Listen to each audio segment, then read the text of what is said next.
Welcome guys आपके अपने channel FM academy में। आज की इस वीडियो में हमारा टॉपिक ऑफ डिस्कशन है what is singularity of a function and types of singular points of a complex variable. तो आइए शुरू करते हैं शुरुआत से।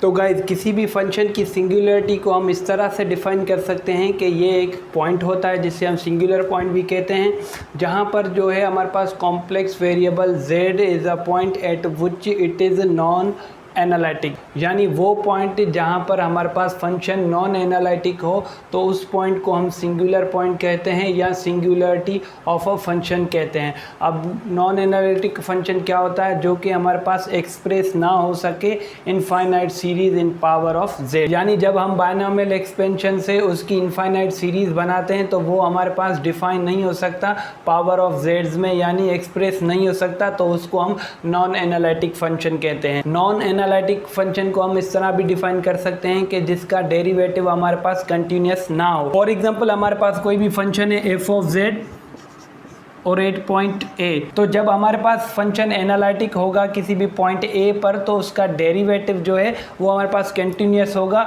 एट पॉइंट ए, जिस पॉइंट पर वो एनालिटिक होगा। अगर इस पॉइंट पे हमारे पास इसका डेरिवेटिव कंटिन्यूस नहीं आता तो इसका मतलब है कि ये नॉन एनालिटिक फंक्शन है और इसको हम इस सीरीज में एक्सप्रेस नहीं कर सकते। जैसे यहाँ पर एक एग्जांपल है कि हमारे पास e power z upon z function हो, ये तमाम वैल्यूज़ पर एनालिटिक फंक्शन है, लेकिन जब हम इसमें ज़ीरो पुट करेंगे तो ये इनडिटर्मिनेट फॉर्म आ जाएगा, 0 अपॉन 0 आ जाएगा, तो यहाँ पर ये एनालिटिक फंक्शन नहीं है। और जहाँ पर एनालिटिक फंक्शन ना होगा जिस पॉइंट पर, उस पॉइंट को हम कहते हैं सिंगुलर पॉइंट या सिंगुलरिटी ऑफ अ फंक्शन, और उस पॉइंट पर हम इस सीरीज़ में इस फंक्शन को डिफाइन नहीं कर सकते उस किसी भी स्पेसिफिक पॉइंट पर। तो आइए अब सीखते हैं types of singularity of a function.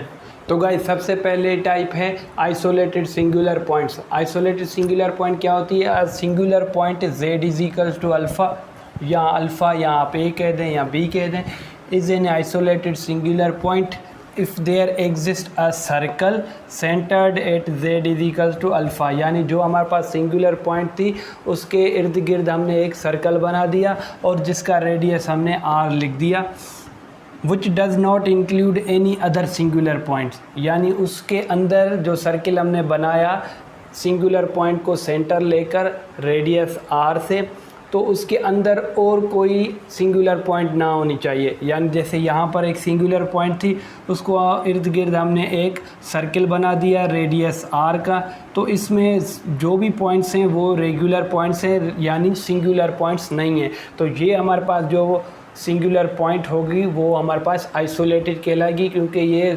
दूसरी सिंगुलर पॉइंट से आइसोलेटेड है, अलग है। लेकिन यहाँ पर एक सिंगुलर पॉइंट थी, उसको हमने रेडियस r के साथ एक सर्किल बना दिया, लेकिन इसके अंदर बाकी तमाम रेगुलर पॉइंट्स हैं, लेकिन एक और जो है हमारे पास सिंगुलर पॉइंट्स है। लेकिन आइसोलेटेड में क्या होता है कि does not include any other singular points, तो हमारे पास वो आइसोलेटेड कहलाएगा, अदरवाइज़ वो आइसोलेटेड सिंगुलर पॉइंट नहीं है। तो यहाँ पर जो a1 है सिंगुलर पॉइंट्स हमारे, क्योंकि यहाँ पर हमने z is equal to a या अल्फ़ा किया था, तो ये सिंगुलर पॉइंट्स हमारे पास आइसोलेटेड कहलाएगी और ये हमारे पास आइसोलेटेड नहीं कहलाएगी, क्योंकि इसके सर्किल में एक और हमारे पास सिंगुलर पॉइंट्स आ रही थी, इस वजह से ये आइसोलेटेड सिंगुलर पॉइंट नहीं कहलाएगी। तो यहाँ पर एक फंक्शन है e power 2z upon 1 minus 3z into Z square plus 4। अब इस फंक्शन की सिंगुलर पॉइंट्स कौन कौन सी हैं वो फाइंड आउट करने के लिए हम इसको दोनों ब्रैकेट्स को इक्वल कर देंगे 0 के, तो 1 minus 3z is equals to 0 और यहाँ पर है Z square plus 4 equals to 0। तो यहाँ से हमारे पास आंसर आएगा 1/3 और यहाँ से आएगा प्लस माइनस 2 आयोटा। अब यहाँ पर हमारे पास 3 सिंगुलर पॉइंट्स हैं, तो आइसोलेटेड के लिए कंडीशन क्या है कि जो सिंगुलर पॉइंट होगा उसके अराउंड हम एक सर्कल ड्रॉ करेंगे किसी भी रेडियस का, जो कि यहाँ पर है हमारे पास यूनिट सर्किल है, यानी रेडियस हमारे पास 1 है। तो उसके अंदर कोई भी सिंगुलर पॉइंट ना आए तो वो हमारे पास आइसोलेटेड सिंगुलर पॉइंट कहलाता है। अगर कोई भी हमारे पास सिंगुलर पॉइंट उस सर्किल के अंदर आ जाए तो वो हमारे पास आइसोलेटेड नहीं कहलाता। तो यहाँ पर 3 सिंगुलर पॉइंट्स है, तो 3 सर्कल बना लेते हैं हम। एक 1/3 है तो यहाँ पर कर लेते हैं, दूसरा है 2 आयोटा जो कि y एक्सिस पे होगा पॉजिटिव, यहाँ कर लेते हैं। और एक यहाँ पर होगा -2 आयोटा, और ये कहीं ये -1, ये 1, ये 2, ये -2, ये 1, ये 2, तो 1/3 यहीं कहीं होगा। तो अब इसका हम सर्किल ड्रॉ करेंगे विथ रेडियस 1। तो ये कुछ यू सर्किल बनेगा और ये यू बनेगा, और यहाँ पर जो होगा वो ये बनेगा। तो इसमें कोई भी हमारे पास और अदर, ये 2 पर, तो ये यहाँ पर बनेगा विथ रेडियस 1। तो यहाँ पर कोई भी अंदर इसके और सिंगुलर पॉइंट्स नहीं आ रहे, तो ये तीनों पॉइंट्स हमारे पास आइसोलेटेड कहलाएंगे। अगर इधर कोई और सिंगुलर पॉइंट्स आ जाता तो ये वाला जो है हमारे पास आइसोलेटेड नहीं कहलाता, और इसके अंदर क्योंकि कुछ भी नहीं है, यानी तमाम पॉइंट्स रेगुलर हैं, कोई भी हमारे पास इरेगुलर नहीं है या कोई भी हमारे पास सिंगुलर नहीं है, तो ये आइसोलेटेड कहलाएगा, ये भी आइसोलेटेड कहलाएगा। और ये है हम आइसोलेटेड जो सिंगुलरिटी है वो एक ग्राफिकल रिप्रेजेंटेशन है। तो ये इससे ग्राफ्स और सर्कल बनाकर हम ये पता लगा सकते हैं कि ये आइसोलेटेड है या नहीं है। तो गाइस जो दूसरी टाइप है सिंगुलर पॉइंट्स की वो है branch points. A singular point of a multi valued function is known as branch points, यानी मल्टी वैल्यूड फंक्शन की जो भी सिंगुलर पॉइंट्स होंगी उनको हम ब्रांच पॉइंट्स कहते हैं। अब मल्टी वैल्यूड फंक्शन क्या होते हैं? जिनकी वैल्यूज़ हमारे पास एक से ज़्यादा हों उससे हम मल्टी वैल्यूड फंक्शन कहते हैं। जैसे लॉगरिथमिक फंक्शंस होते हैं वो हमारे पास मल्टी वैल्यूड फंक्शन होते हैं, और nth रूट्स वाले जितने भी फंक्शन होते हैं, यानी जैसे पावर 1/2 है, 1/3 है, 1/4 है, तो ये हमारे पास nth रूट्स कहलाते हैं।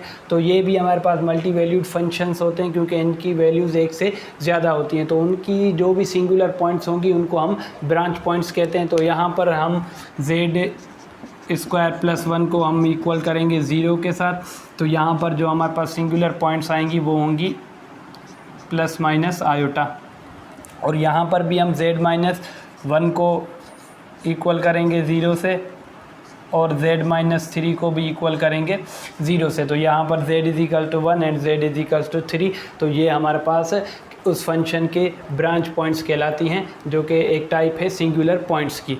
तो आइए टाइप नंबर 3 की तरफ बढ़ते हैं। थर्ड है हमारे पास removable singular points. A singular point z = a is a removable singular point of function f(z) if limit of a function exist, यानी जो भी ये सिंगुलर पॉइंट होगा अगर उसकी उस पॉइंट पर हमारे पास लिमिट एग्जिस्ट करे फंक्शन की, तो वो हमारे पास removable singular point of a function कहलाता है। फॉर एग्जांपल हमारे पास कोई भी फंक्शन है f(z) = sin z/z। अब हमें यहाँ से पता चल रहा है कि यहाँ इसकी सिंगुलर पॉइंट है 0, क्योंकि यहाँ पर जब 0 आएगा तो ये इनडिटर्मिनेट फॉर्म हो जाएगा, और इनडिटर्मिनेट फॉर्म जहाँ पर फंक्शन की हो जाए तो वही हमारे पास सिंगुलर पॉइंट कहलाती है। अब चेक करते हैं कि इसकी लिमिट से उस सिंगुलर पॉइंट पर एग्जिस्ट करती है या नहीं। अगर हमारे पास सिंगुलर पॉइंट्स पर लिमिट एग्जिस्ट करेगी तो ये हमारे पास रिमूवेबल की कैटेगरी में आएगा। तो जब हम लिमिट पुट करेंगे तो यहाँ पर हम 0 पुट करेंगे, क्योंकि यहाँ पर सिंगुलर पॉइंट है 0 sin z/z। तो हमें पता है कि सैंडविच थ्योरम से इसका जो आंसर आएगा वो 1 आएगा, और क्योंकि 1 पर यानी लिमिट एग्जिस्ट कर रही है, कुछ ना कुछ हमारे पास जवाब आ रहा है, तो ये हमारे पास रिमूवेबल सिंगुलर पॉइंट कहलाती है। अब चलते हैं टाइप नंबर 4 की तरफ। टाइप नंबर 4 है poles. A singular point z = a is said to be a pole of order n if limit at a singular point a z-a⁴n ये ऑर्डर है, और जब हम फंक्शन के साथ मल्टीप्लाई करें तो लिमिट इसकी नॉन ज़ीरो आनी चाहिए, यानी इन दोनों का जब हम प्रोडक्ट करें तो लिमिट नॉन ज़ीरो आनी चाहिए सिंगुलर पॉइंट पर, तो हमारे पास वो पोल कहलाता है। फॉर एग्जांपल फंक्शन है हमारे पास 2z + 1 / z + 1 पावर 4 कर लेते हैं। तो ये जो पावर 4 है ये हमारे पास ऑर्डर है, जो कि यहाँ पर डिनोमिनेटर में है, तो यहाँ पर n की वैल्यू होगी 4 और a हम फाइंड आउट कर लेते हैं जो भी यहाँ पर सिंगुलर पॉइंट होगी। अब यहाँ पर जैसे हम -1 पुट करेंगे तो ये इनडिटर्मिनेंट फॉर्म हो जाएगा, तो यहाँ पर -1 जो है हमारे पास सिंगुलर पॉइंट है। तो इसको फाइंड आउट कैसे करेंगे, z+1 को हम इक्वल कर देंगे 0 से, तो z हमारे पास आ जाएगा -1 के, जो कि हमारे पास है a के बराबर। तो a यहाँ पर -1 है, तो ये एक सिंगुलर पॉइंट है। तो अब लिमिट -1 पर अगर इन दोनों का प्रोडक्ट करें तो नॉन ज़ीरो आएगा, तो वो -1 हमारे पास पोल कहलाएगा। अब फाइंड आउट कर लेते हैं, तो यहाँ पर -1 है और यहाँ फार्मूले का माइनस है, तो ये प्लस हो जाएगा। तो z+1 पहले लिमिट लगा लेते हैं, z अप्रोचेस टू जो हमारे पास सिंगुलरिटी है, जहाँ पर हमारे पास फंक्शन इनडिटर्मिनेंट फॉर्म में आ रहा है, तो वो है -1। जब यहाँ पर -1 पुट किया तो ये +1 हो जाएगा, z+1। और ऑर्डर हमारे पास 4 है, तो यहाँ पर भी 4 लिखेंगे n की वैल्यू, और जो हमारे पास फंक्शन है उसको पूरे को मल्टीप्लाई करेंगे, तो फंक्शन है हमारे पास 2z+1 अपॉन z+1 पावर 4, तो ये कैंसिल हो जाएगा। उसके बाद जब हम लिमिट पुट करेंगे यहाँ पर z-1, तो यहाँ पर -2 + 1 is equals to -1 which is not equal to 0।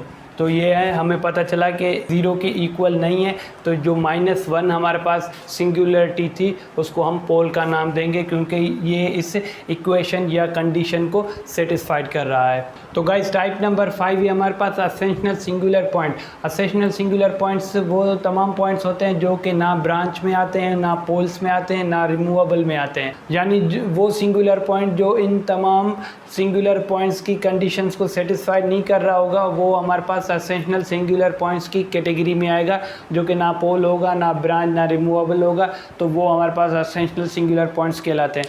For example यहाँ पर हमारे पास है z +1 = 0, तो z हमारे पास -1 एक सिंगुलर पॉइंट है। अब यहाँ पर क्योंकि ट्रिग्नोमेट्रिक फंक्शन हमारे पास मल्टी वैल्यूड फंक्शन नहीं होते, सिंगल वैल्यूड फंक्शन होते हैं, तो ये ब्रांच हमारे पास नहीं होगा क्योंकि ये ट्रिग्नोमेट्रिक फंक्शन है। और यहाँ पर भी हमारे पास जो एक्सपोनेंशियल फंक्शन है वो भी हमारे पास मल्टी वैल्यूड फंक्शन नहीं होता, तो ब्रांच नहीं होगा।